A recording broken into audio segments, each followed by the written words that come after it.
For today's video, magluluto tayo ng kare-kare. Ganto rin ba yung gusto nyo? Yung crispy, yung pork? Sarap to. Subukan natin. Tara! Simulan natin. I-arrange yung mga pork liempo sa pan. Then mag-add tayo ng tubig. Yung nakalubog yung karne. Mawilig to na ba natin? Maglagay tayo ng bawang, laurel or bay leaves, paminta, at asin. Takpan at hintayin lumambot ang karne. Huwag mo kalimutan, balik ta rin para pantay pagkakaluto. Then, set aside muna natin. Tapos, itabi lang natin yung pinagpakuluan na tubig. Dahil magagamit natin yan maya-maya. Then, patuyuin lang natin yung karne. Then, iprito na natin. Pwede mong pahanginan para madaling matuyo. O kaya gamitan ng paper towel. Yan, takpan natin dahil lumalaban yan.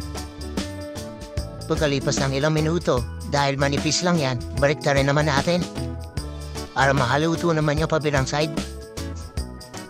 Yan, takpan ulit natin. Pagkalipas ng ilang minuto, yan, crispy na yan. I-set aside muna natin. Mas maganda kung by batch mo lulutuin ng liempo para crispy talaga. So pan, paglagay tayo ng giniling na bigas. Malagkit na bigas nga pala yan. Yan nabibili sa mga palengke. At pwede rin naman kayo na lang yung maggiling sa bahay. Okay, set aside muna natin. Then, prito naman natin yung mga talong. Balik na rin natin para kabilang side naman maluto. And pagkatapos niyan, set aside naman natin ulit. Pwede nyo rin hindi prituin yung mga talong. Depende na kung anong gusto nyo. In the same pan at oil, lagyan natin yung atsuete or anoto. Pwede rin kayong gumamit ng powder. Set aside lang natin yung mga buto. Then, mag-isa na tayo ng bawang. Mga 5 pirasong bawang ang gamit ko. Then, add na natin sibuyas. Gisa lang natin ng mga ilang minuto or hanggang maging translucent na. Then maglagay tayo ng peanut butter. Kayo nang bahala kung anong gusto nyong peanut butter. Or pwede naman, sarili nyong gawang peanut butter. Mas okay yun. Luwin lang natin. At pag okay na, then i-add na natin yung pork stock o yung pinagpakuluan natin kanina ng liempo.